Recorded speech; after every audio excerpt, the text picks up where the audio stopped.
Hello everyone, Kristen Anker here, your parent and teacher mentor, and today we are going to continue to talk about the Montessori method and some basic Montessori philosophy principles. So again, these were also prepared by my mentor, Sister Antonita Porter. And we first start with a quote from Dr. Montessori. Scientific observation then has established that education is not what the teacher gives.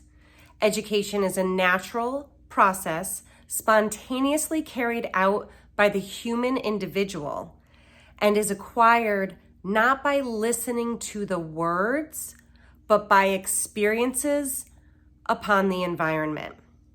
The task of the teacher then becomes that of preparing a series of motives of cultural activities spread over a specifically prepared environment, and then refraining from obtrusive interference. Human teachers can only help the great work that is being done as servants help the master. Doing so, that they will be witness of the unfolding of the human soul and to the raising of a new man or person who will not be the victim of events, but will have the clarity of vision to direct and shape the future of human society. That was written by Dr. Maria Montessori in Education for a New World. So her philosophy goes beyond education. It was for peace, world peace, and education for the new world. I'm going to share with you some terminology of the Montessori philosophy and explained. She talks a lot about human potential. And when she talks about human potential, it's each child has within him or her the person who he or she will become. So we are all individual, unique beings, and we all have possibly different human potential. Freedom. A child, in order to develop his physical, intellectual, and spiritual powers to the fullest, must have freedom. A freedom that is achieved through order and self-discipline. A freedom with responsibility. Prepared environment. A Montessori classroom which possesses a certain order and so disposes the child to develop at his or her own speed, according to her own capacities, in a non-competitive atmosphere. An environment that ensures success before failures. Ground rules. Basic and minimal classroom rules that are established in the belief that the child from the age of 3 through age 6 is in a period of life when the child will most easily learn ground rules of human behavior. Ground rules are established on the basis of respect for self, others, and the environment. Programmed learning. The structure of a prepared environment involves the use of many materials with which the child may work independently. At each step in learning, the teaching material is designed to test the child's understanding and help to correct errors. If you ever have the chance to observe in a Montessori classroom, I highly, highly recommend you do so, to see these beautiful materials, each one thought out so specifically.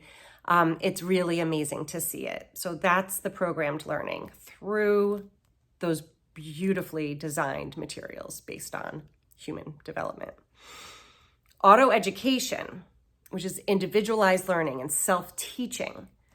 In a prepared environment, the activities and materials are so arranged and designed that the child teaches him or herself while the teacher withdraws into the observation background.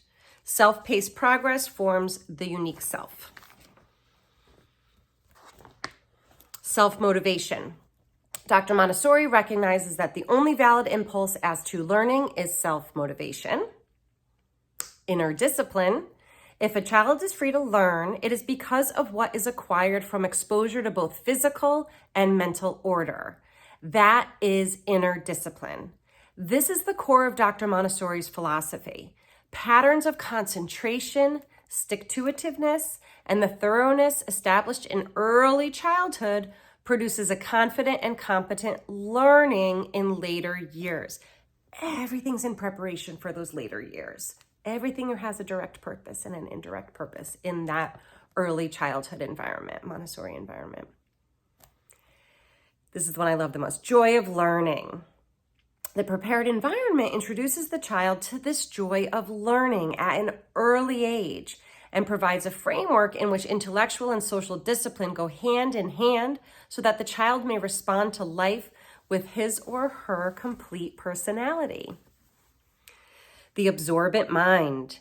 From the moment of birth, each child has a mind to absorb, take within knowledge. Each child has the power to teach him or herself. Sensitive periods. Each child passes through sensitive periods that are successive stages of development. During a particular sensitive period, a child shows an insatiable hunger for the acquisition of some particular knowledge or skill. Repetition. A child is an incessant repeater. To repeat is to acquire knowledge and understanding, to demonstrate concentration, and to show the power of the human intellect. Psychic life of the child. The secret of childhood is the secret of life itself, the creative force guiding the human organism from the moment of conception. And movement and learning. A child needs to move as he or she learns, physical movement, and needs to learn coordination also. So everything is prepared.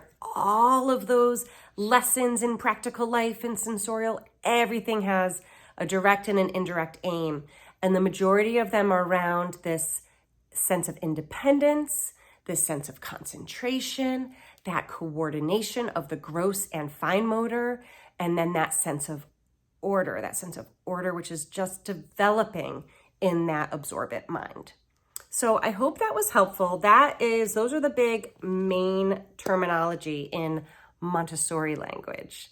Let me know if you have any other questions. You can follow along at kristenanker.com and let me know your big aha with Montessori or what you have discovered that has helped you when you're preparing your home environment or your classroom environment. All right, have a great day. Bye.